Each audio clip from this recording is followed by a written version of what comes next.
game, and we're already seeing adaptations come out. WE are like, hey, we don't want anything to do with this Azir pick. Maybe that signals to me that WE want to stick with that style of a lot more of these all-in, very melee, very skirmish-heavy champions that they drafted in Game 1.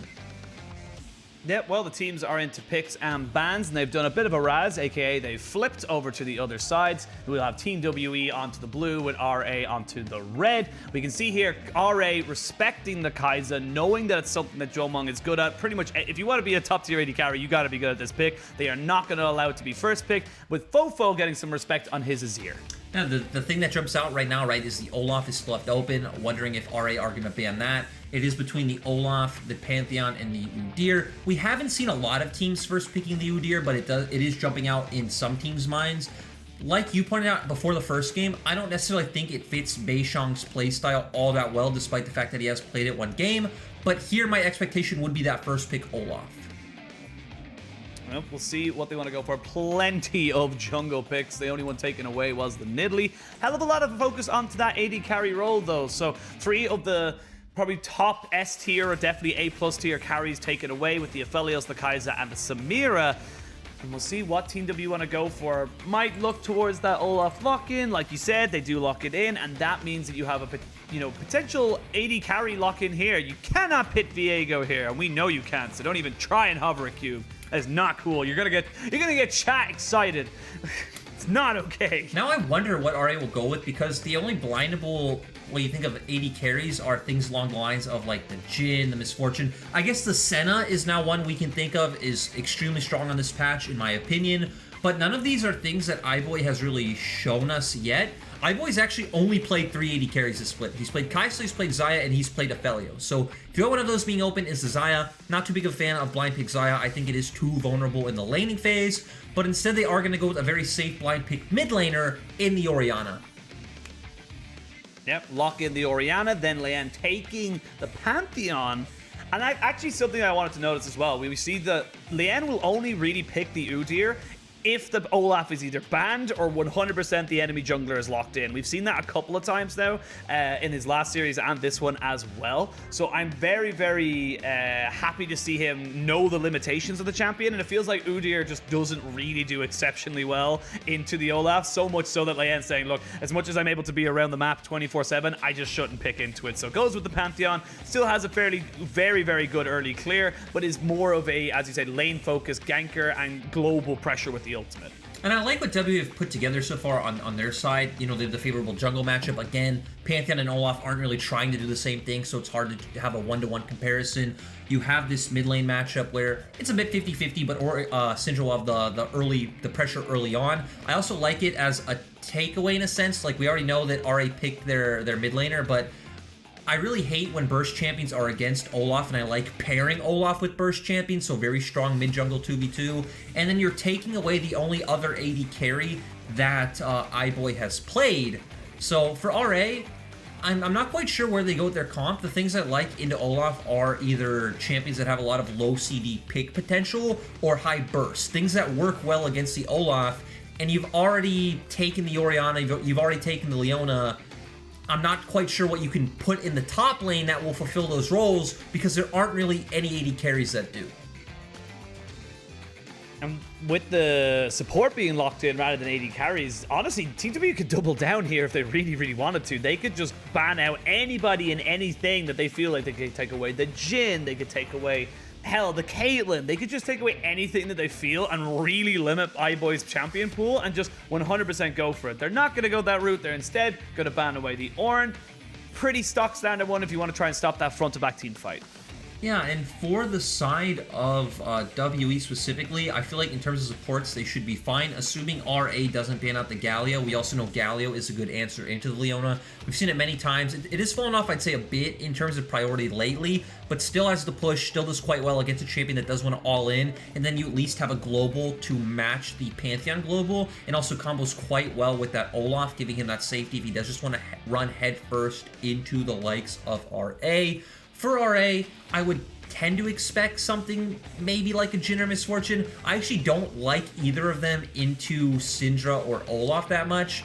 Both of them can run them down. I wasn't quite sure if Iboy does play that Senna, but that is a champion that, again, regardless of comp, I just think with the changes, Senna is in too strong of a state right now.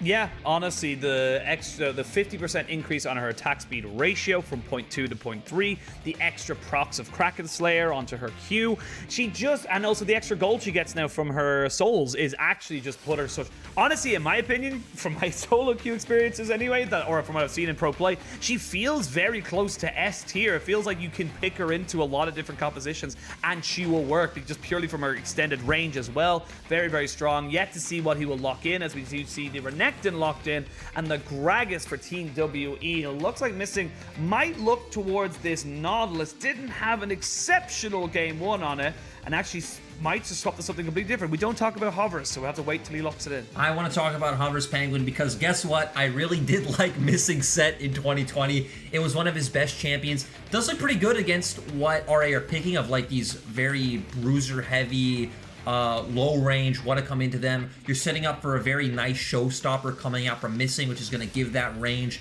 for both Yimeng and Jiumeng to dish out all their damage. You also have Disengage in the top side coming out from the Gragas, and then now we are getting the Vayne. Vayne does work quite well into what W picked up. Very tank and bruiser heavy, so she's going to be able to dish out that damage. And we were highlighting the awkwardness of if you did pick Jin or Misfortune, which would give you a stronger laning phase, is that both Syndra and Olaf like playing into those champions. Vayne at least has the mobility to try to kite back, to try to play around these, and once again, they are setting both Iboy and Fofo to be the main carries of this team. Both teams locked and loaded. It was the Vayne last pick for RA. Still yet to swap that one over to Iboy. I'm sure it will be just a graphical glitch, and I'm sure it is not hung on the Vayne.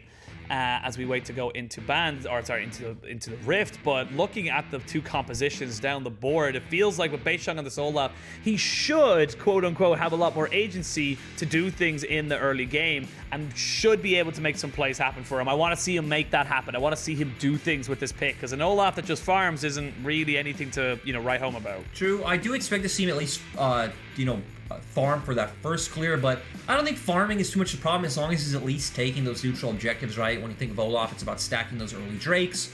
So something along those lines would be nice, especially when I think they should be able to have that push in the bot lane, especially if Yimeng is hovering down towards the bot side, playing with Fog of War, using the pressure he gets. And then top lane probably should be an island. You do have ganks set up there on both sides, but especially when you have something like a Gragas, I think you want to leave that on an island. He's very durable, very good at outplaying dives as well once he hits that level 6 point, so you wouldn't expect to see too much attention for Breathe from WE, maybe outside of an early gank at like level 4, but definitely a more mid and bot side focused game once again.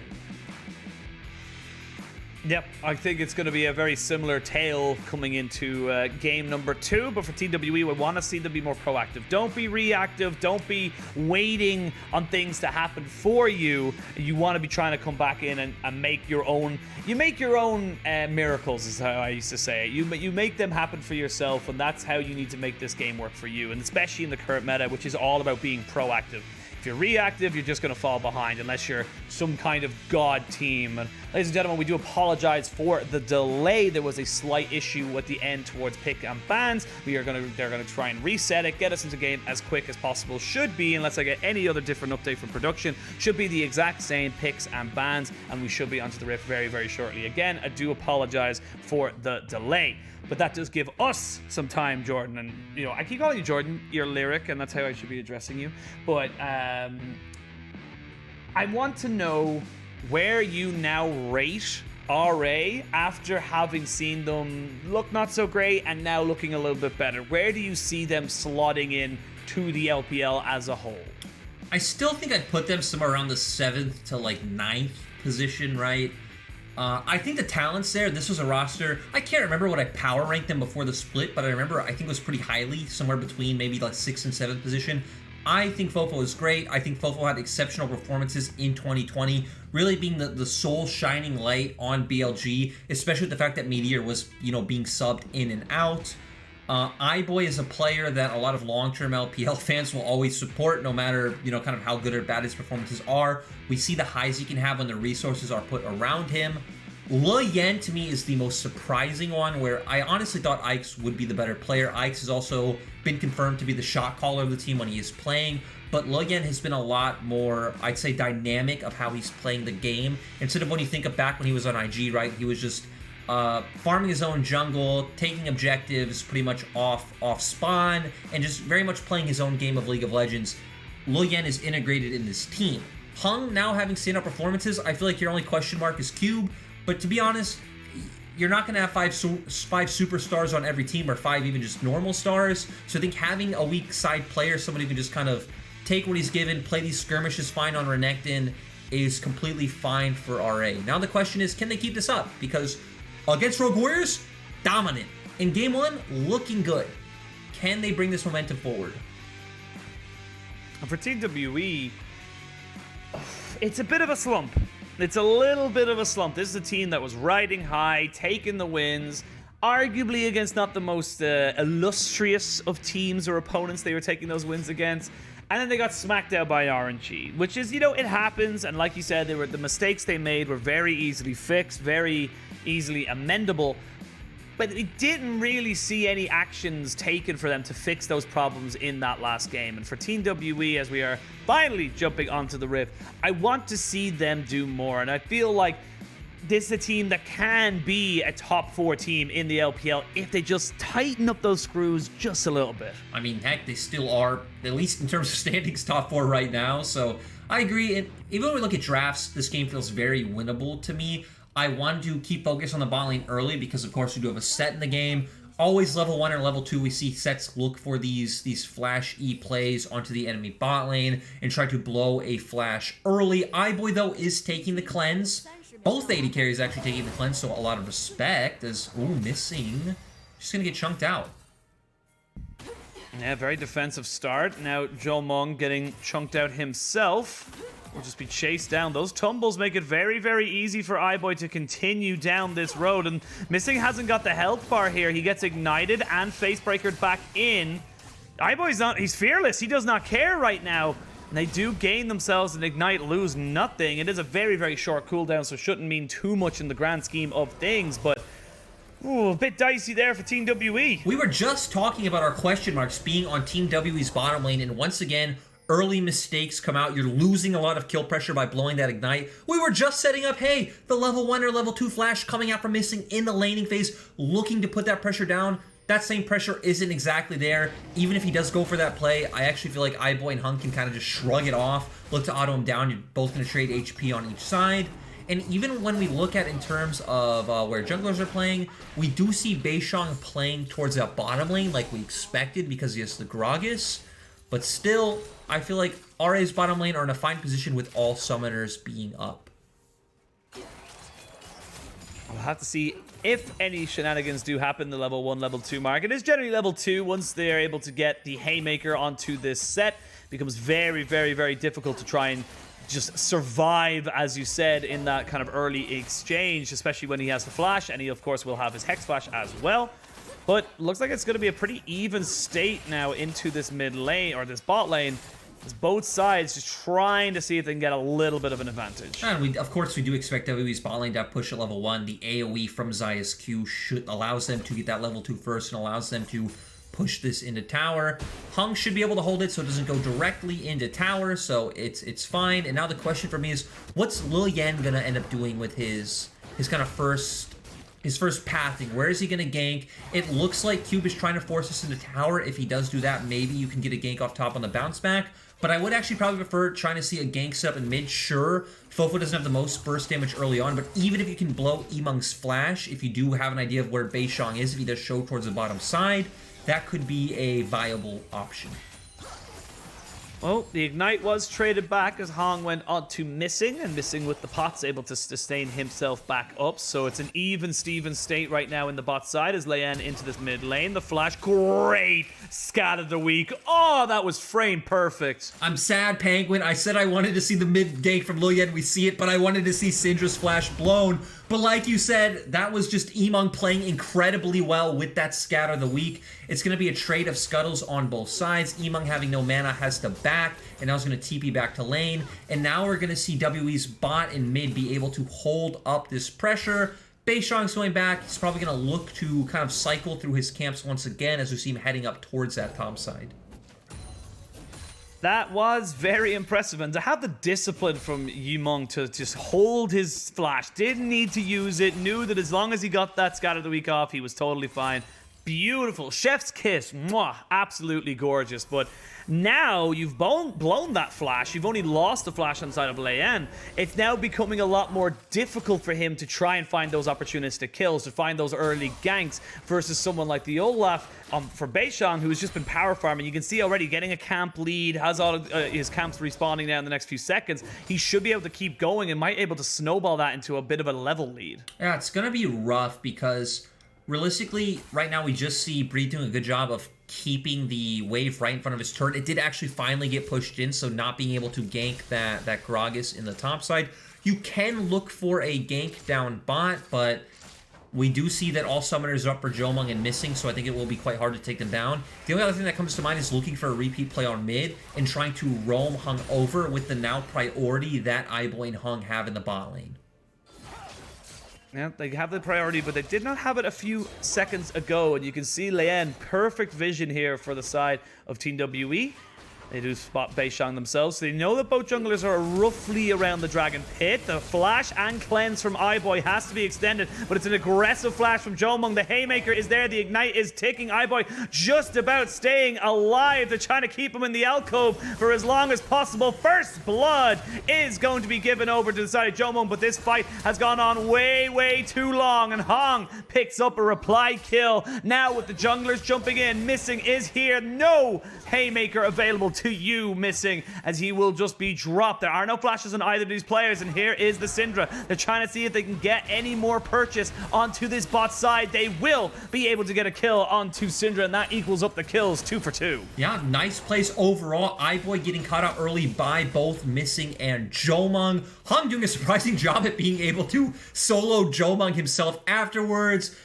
We do see Leyan makes his way down first, but Penguin, it's not over. It looks like W went the Dragon and RA are posturing, but everyone backs off in the end. I would say the end result of all of that is it was at least good that WE were able to get the wave completely pushed in. Unfortunately, it's right as Iboy is coming off spawn, so really nothing lost by either side in terms of like waves, gold, or EXP, and we are just a 2 for 2 kill trade overall. The biggest, I suppose, negative for the side of RA is that it was Hong who got the kill, not Iboy versus Jiumeng. And you can see that in the items right now. It is a dagger and some brown bags on his feet versus a fully completed. It is a far more established item in the High Noon Quiver for Xayah. That is a little bit of an issue. As long as they don't get caught out, though, they should be relatively okay. They have got a pink ward in the alcove, so they know there's going to be no shenanigans right now. Nope, and we do see RA just kind of stacking a big wave and making their way to pushing this into turret, but they don't have the setup on the map to make any play right now. Leyan is topside, Fofo just coming off a reset, and WE are actually handing off blue. The next timer I think we want to look at is, it's probably going to be a Herald play. I do expect that RA could rotate their bot lane up if they want to, but for RA, it actually might even just be fine if they just have Leyan start that one off with Cube's pressure, have Hung rotate over, and have Iboy play safely back. And with how WE's comp is, I'd say, more early game oriented, I definitely think they would rather opt into that fight than look for a trade for Dragon on the opposite side of the map.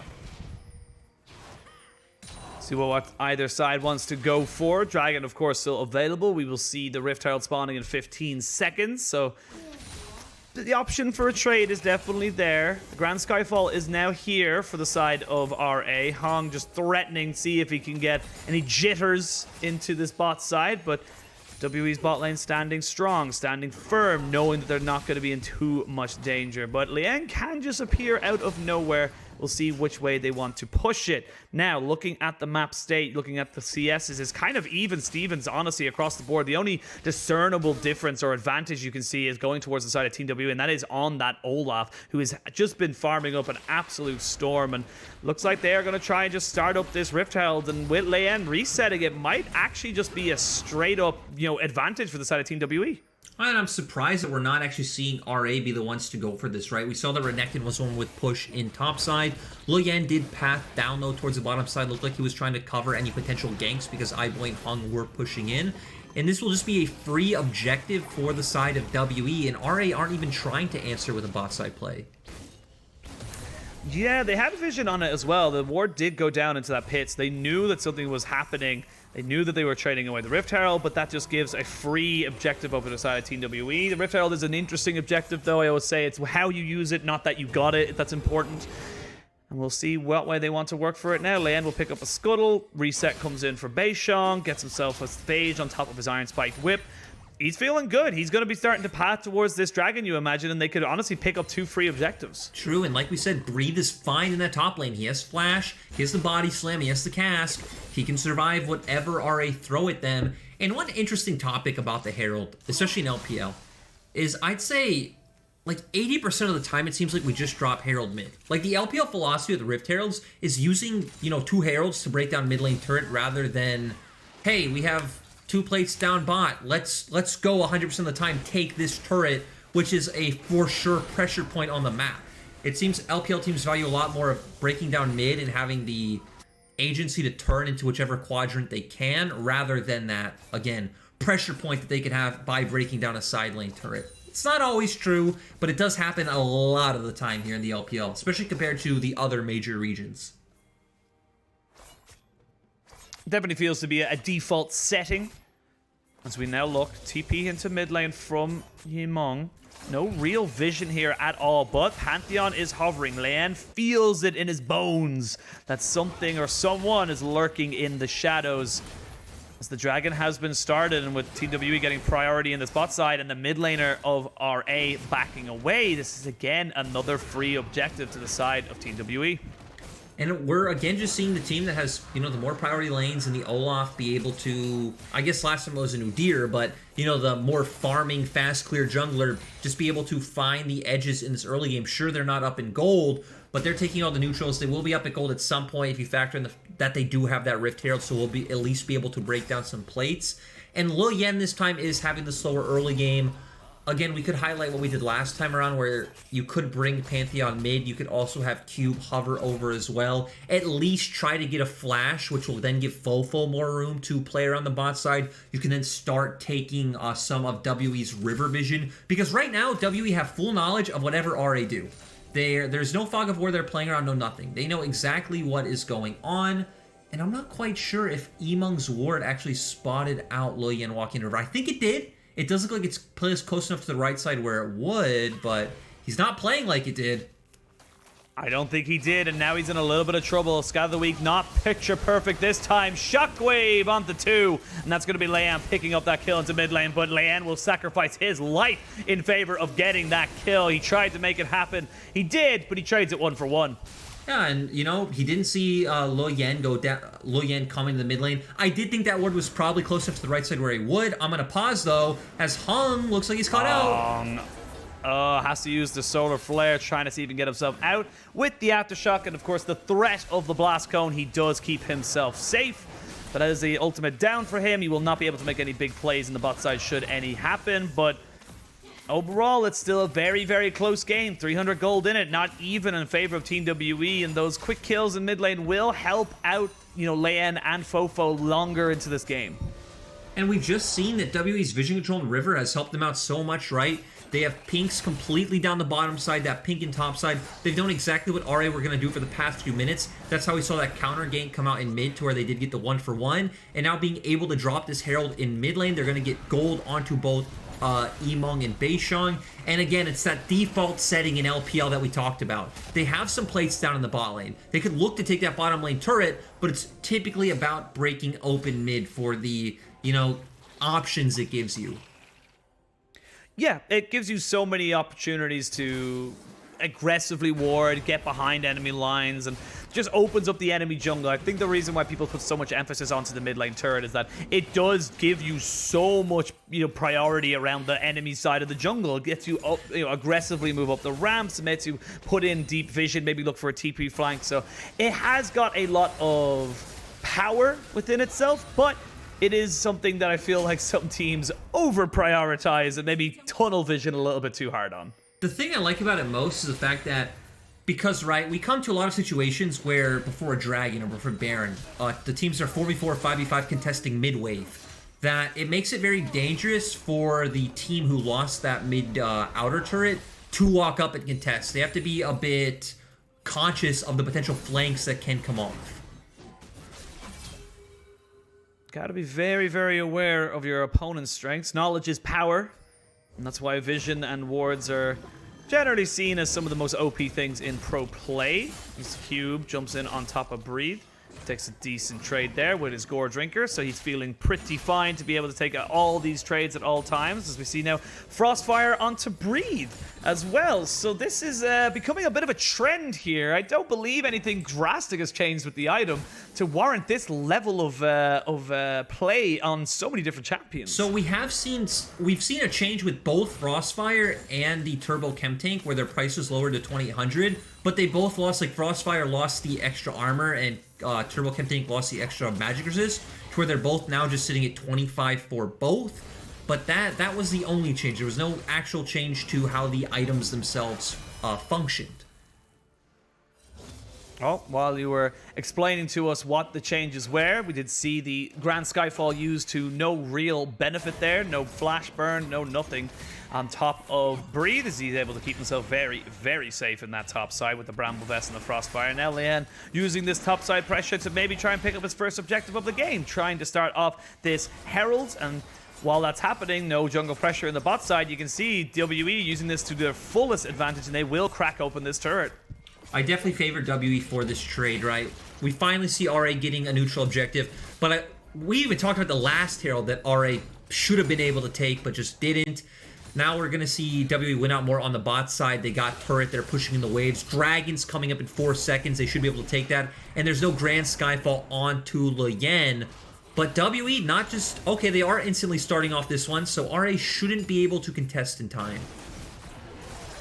Nope, they started it off, and there is a hell of a lot of damage when you have a Kraken Slayer on Jiumeng, so he's able to keep that one pretty consistent and pretty safe. It is going to be an Infernal Soul and Infernal Rift. And that does open up. I actually love the Infernal Rift more than I love the Soul, mainly because I feel like you're always going to fight for Soul. That doesn't really change. But how the map changes and how it opens up different avenues for different angles and all the likes, it just creates a very different game. And I feel like it's one of the few map changes that really does make every single game feel very, very different.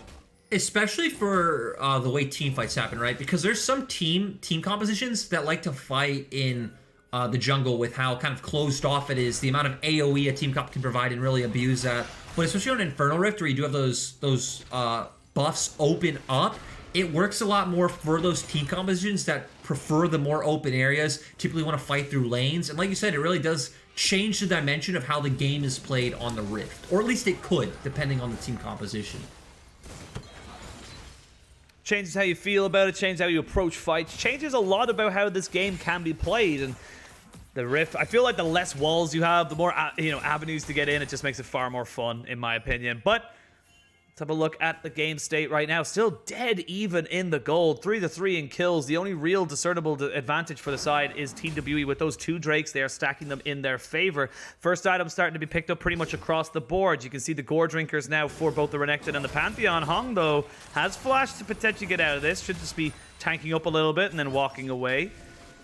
And yeah, look, first items, this is where both teams I feel want to fight. This is where they want to try and make their, voices heard. And ooh, we do see that WE, at least as of now, have a numbers advantage on the bottom half of the map. Of course, Fofo does have teleport, but if any instantaneous kind of fight broke out, WE would have a chance to find a pick. But instead, Fofo is going to be able to get a lot of pressure towards his top side, and I love looking at the minimap. Both teams running sporadically there now. Looks like WE want to counteract any RA play because they do have vision of Leyan being here. But no, nothing, Penguin.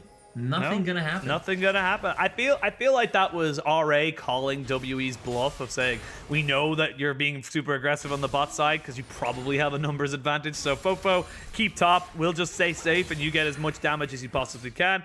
And look at the mid lane difference right now. It is actually 50 CS in favor of Fofo on this Orianna. Yimeng has just been having a bit of a tough time, and we did say just as we were going into the series, it is a bit of a trial by fire. Fofo is one of the hardest lane opponents in the LPL for anyone. And we've also seen just Fofo doing a great job at catching side waves. Oh, as Leyan goes in.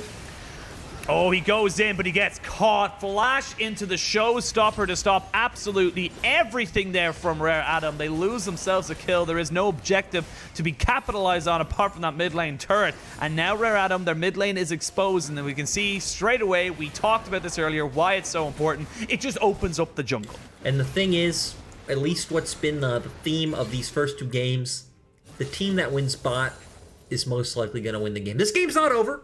That doesn't have to be true. But it's kind of looking like it. Sure, gold is close, but it's felt more like wherever WE is, they are the ones who control pressure on the map. Leyan goes in, he looks for this. No one really prepared to follow up. Orianna's not here. Iboy looked a bit confused. You don't have any burst damage there without Orianna or Renekton, so I'm not too sure what Leyan was looking for, but you know, maybe thinking, hey, we can try and lock them down under turret and find this initial engage. They aren't able to do it. We do see... Oh, the Herald not going to be able to get anything either, but Dragon, 1 minute away. He was running out of time. He was running out of time. Had to use it or lose it, and sadly, I think both options were just lose it or lose it and give a little bit of extra gold. I wonder if that's the way you'd think about it. I wonder if it's not worth it to throw down the Rift Herald because you're giving over 25 gold over to someone.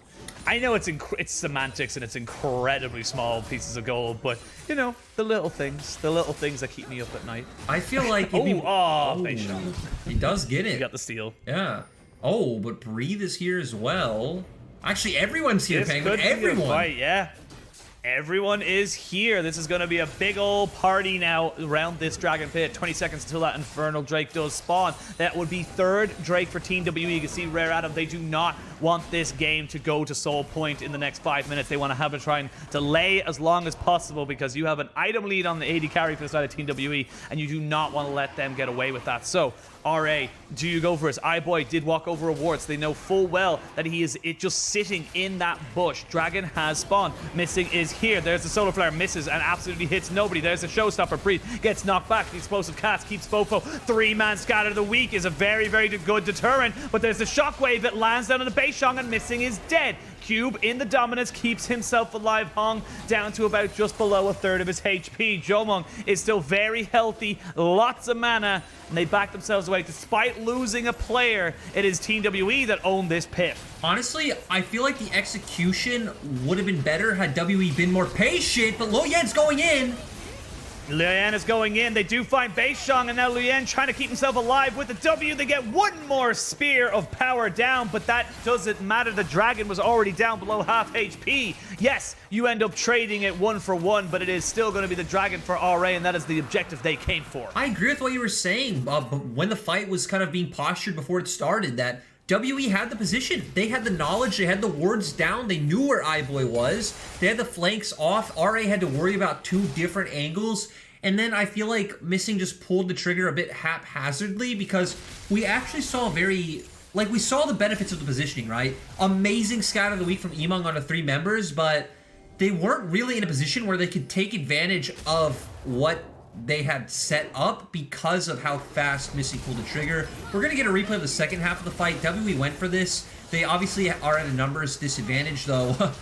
Fofo wasn't even here. Leyan just able to go and burst someone out, but gets taken down immediately. At least it does guarantee RA the Dragon. Point is, though, to summarize, WE had the correct positioning. I feel like they just had to take it a bit slower. Yeah, I feel like they kind of panicked a little bit and moved forward without kind of really setting themselves up for success. But nevertheless, that is how the fight went down, and the gold is still very, very even, if not a little bit ahead for RA. WE, you had those dragons, you had the map pressure with those turrets. just need to try and make something work for you right now. And Jiumeng didn't really feel pressured in that last fight. Yes, he used his ultimate, but still has his flash, still has his cleanse. 2 items on him now with the Essence Reaver, but important for the side of RA. They got the Guinzu's Rage Blade for the Vayne. As Leyan does force a flash out of Missing, he has to respect the damage that was coming in. And the longer this game goes, you know, there's obviously scaling elements on both sides, but I think I slightly favor RA. As nothing happens again. Huh? I'm giving you the space, Penguin. I'm giving you the space. I know. And you don't need the space. Sometimes I don't need the space. It just happens how it kind of comes down. Actually, an interesting build divergence I actually want to just quickly talk about before we inevitably get our next fight. Leyan went with the Atmos Impaler. Or, sorry, not the Atmos Impaler. That has not been in the game for a very long time. You boomer, the Umbral Glaive. I haven't been playing since 2009. All right, I remember something. I mentioned an item today that you didn't even know existed. What was the name of it again? The other item? It was the something breath. I can't remember exactly what it is now. As we're going to maybe look for a Baron play. I know RA just going to back themselves away. It was Breath Stealer. Sorry, I couldn't remember. It was Breath Stealer, an old AP item that used to exist in the game. It used to reduce a target's mobility or ability power and attack damage by 70%, but I cannot talk about that right now as Missing goes in and Missing misses, and he actually gets deleted before the showstopper can start everything off. WE panicking on the ramp towards Baron Pit, and that has just punished them so hard. Full rain now for the side of RA on this Baron. Yeah, and RA have a fantastic turn, right? You have the Leona, you have numerous ball carriers in Pantheon and Renekton as well. The shockwave is up for Fofo. Oh, he just landed onto 2, but Fofo is killed immediately. Now, Jiumeng uses his cleanse, uses the feather to let everything go fly, rips them back and catches Leyan. And now Iboy feeling like he might be able to make something happen here. They're trying to jump on top of him, but he's just kiting beautifully. It's a dance of beautiful arrows as Iboy goes a little bit too far forward, steps on his toes a little bit, and backs himself away. They will not, however, be able to take the Baron. They will just clear out all this vision as Missing is back on the field. And we're at a point where if it's, you know, backline hitting frontline for both sides, I just feel like RA have more damage. The Vayne is going to out-damage Zaya at this point in time, and for the rest of the game. Fofo also going to dish out more damage than the Syndra on the opposite side, especially looking for a big shockwave from him. We're going to get a replay of how this all initiated. So Missing thinks Iboy overstepped, goes for it. Iboy nicely able to kite out. They burst him out immediately. And then here is the play on the Baron. I highlighted how good of RA's turn was. Throws out the ultimate, doesn't really hit anyone. Fofo lands a good ultimate, but Jiumeng is in position to just burst him out immediately. Looked like some really nice crits coming out from him. Still ends up going down to Leyan. And then Iboy, as you said, just queuing and kiting around this fight. Watch Yimeng. He's going to go for the Scout of the Week. Doesn't hit in the end. Iboy wanted to go for this, but at the end does back out. Crucially for Jiumeng, he did not expend his flash in that last place, so he still has that available, whereas Iboy doesn't. He's relying on the cleanse and the happiness of his feet. It's Dragon is spawning in 25 seconds. Both team posturing aggressively in mid lane. They want to get the priority. It's actually the lanes in favor of WE on the sides of the map. So right now you can feel that it is RA who want to try and take this as quick as they possibly can. They have the domain control around this Dragon Pit. They have the vision, and they know they have the damage to burst out anyone who tries to face check it. That's really tough position for the side of WE. You do expect that Missing is going to look for the flank, as we see now. The question is, can he find his way on top of one of the key carries of RA? Oh, he's looking for it. Iboy will get caught up, has got the cleanse available to him. Shockwave lands on the 2, and Missing is down straight away. But the target was Iboy, and now Iboy is dead. Cube jumps straight on the Jiumeng, but he had his ultimate and his flash. Jiumeng is trying to keep himself away, and will get the Scatter of the Week. They lose 2, gain 1. There's the Skyfall coming down in on top of Jiumeng, who gets flashed in, bursted down. Leyan picks up that kill, and we can see here Cube just being given the runaround here by Yimeng on this Syndra, and they are able to get themselves their second Drake and a bit of a gold lead. This feels like it's RA shifting gears a little bit. And once again, it feels like RA does have that real nice, like, 1-2 punch combination that, sure, if you invest all your resources in taking out Iboy, he's gone, but you still have this other massive late game hyper carry in the Orianna there. Even right now, right, Cube and Leyan still putting out massive damage as well. As we look, 6 kills onto Leyan. They do take down the Baron. And as we get a replay of the fight, we talked about, hey, is Missing going to find one of the key targets for an ultimate? Goes in. They actually aren't able to land the body slam onto him or the cast. So they still take down one member before Iboy does go down. And then you watch Cube on the other side. He's taking out Yimeng. Fofo as well just finished off Olaf. And yeah, again, we highlighted, it was a bit of, I'd say, misexecution for the side of WE. They weren't able to chain their CC onto Iboy and instantly take him out. Missing didn't go down first. But it feels like the comp from RA is just too versatile at this point in the game. Yeah, it just feels like it is kind of coming online. We actually see the Sterex fully bought there for Leyan to complement his Umbral Glaive. I can never say Umbral Glaive, excuse me. I speak for a living, and that's what I do. But we look at the, kind of down the line here. It does feel like you mentioned everything is in the Jiumeng basket. He's the guy with 3 items. He's the one who's going to be putting out the constant DPS, but Cube is just such a raid boss right now. If he gets on top of you, you need to just back away immediately, or you're just going to fall apart in front of their eyes. And showing everything at Iboy just doesn't feel like the correct call. Breathe as well. His explosive casts haven't exactly been ideal. You see him here. He's tanky. Explosive cast will keep him safe there, but you can't do anything. This wave is massive. I don't really think there's much they could really do here. Nope, they definitely cannot. And Leyan still has an ultimate too if he wants to pivot back towards mid if an engage does break out there. And I feel like one problem this game as well is that because WE did start falling a bit behind early on into the mid game, their comp couldn't get on objectives first. And we highlighted one of the things about when you do have the Xayah, the Syndra, this like outrange and 2 peeling champions in Gragas and set, they always had to walk into RA. They were never able to play that style and kite back with the Xayah like we saw in game 1 being utilized.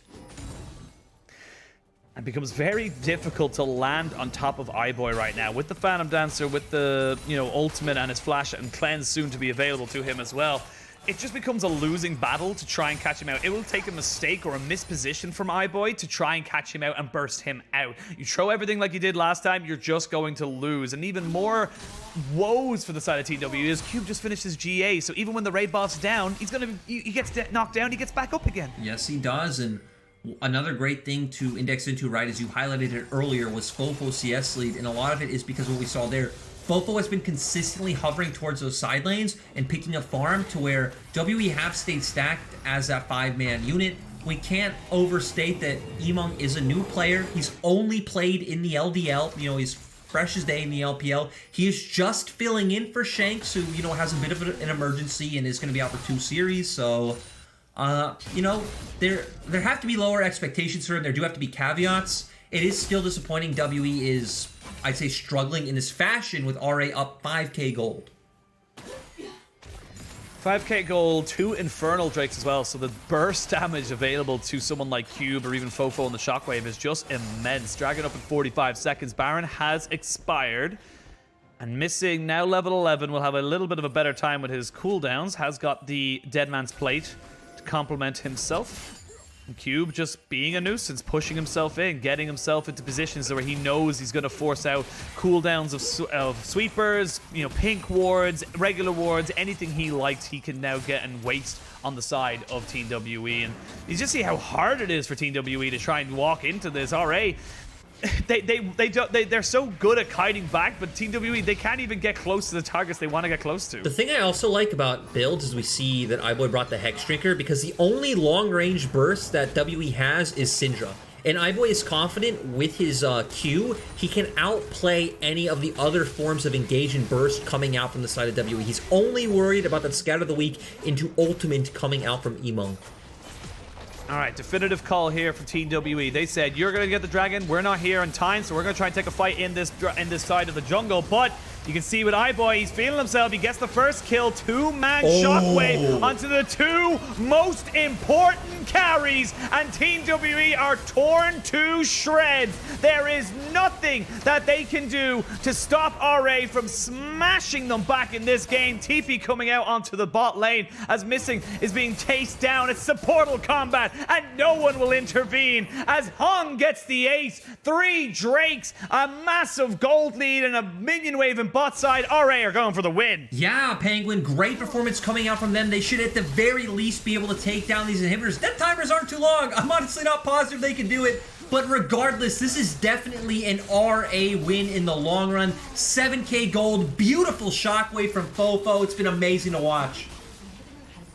It was a fantastic team fight, and it was something that Team WE looked to find. They knew exactly where the side of Rare Adam were prepared for it. They will take down all Nexus turrets. They will not go for the end just yet. The explosive cast knocks Leyan away, doesn't quite knock Q back. There's a plenty of turrets for them to walk through, but this is going to be an easy outro for the side of Rare Adam. They just, honestly, they just smashed them. It was great, and I knew I was skeptical on the end. Again, 20-second death timers. You have to run down through inhibitor turrets and Nexus turrets. This is not going to happen that easily. It would have been fun if we did see RA go for it. Maybe they could have killed the Nexus in time, but right now we're going to see resets come out from RA as we go into a replay, actually.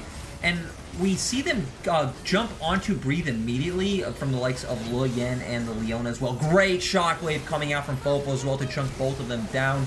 Jiumeng instantly getting bursted out as well. And at this point in the game, RA have too much of an item advantage, too much of a damage advantage with the triple Infernal as well. And look at Iboy's damage in that last team fight. Monstrous. Oh. Absolutely insane. But this is perfect for RA. They don't need to fight for this. They don't need to just give this one up 1-for-1. As we can see, Missing going in, does get the face breaker on top of Iboy, and Hong does fall down. Iboy will be next to follow. The super minions are crashing into the base. You need to win this fast if you're on the side of Team WE. They're trying to take down the raid boss, that is Cube, with the back door from the Pantheon. You can see him. He's going in with the Grand Skyfall. He's going for the end. This is how you end it. You got the fight you wanted, Team WE. You got the opportunities. They're trying to see if they can take him down. They're trying to see if they can delay this fight. They're going to stop the Syndra. That's the consistent damage. The last auto attack goes down. RA end the game. I gotta be honest, that was completely ridiculous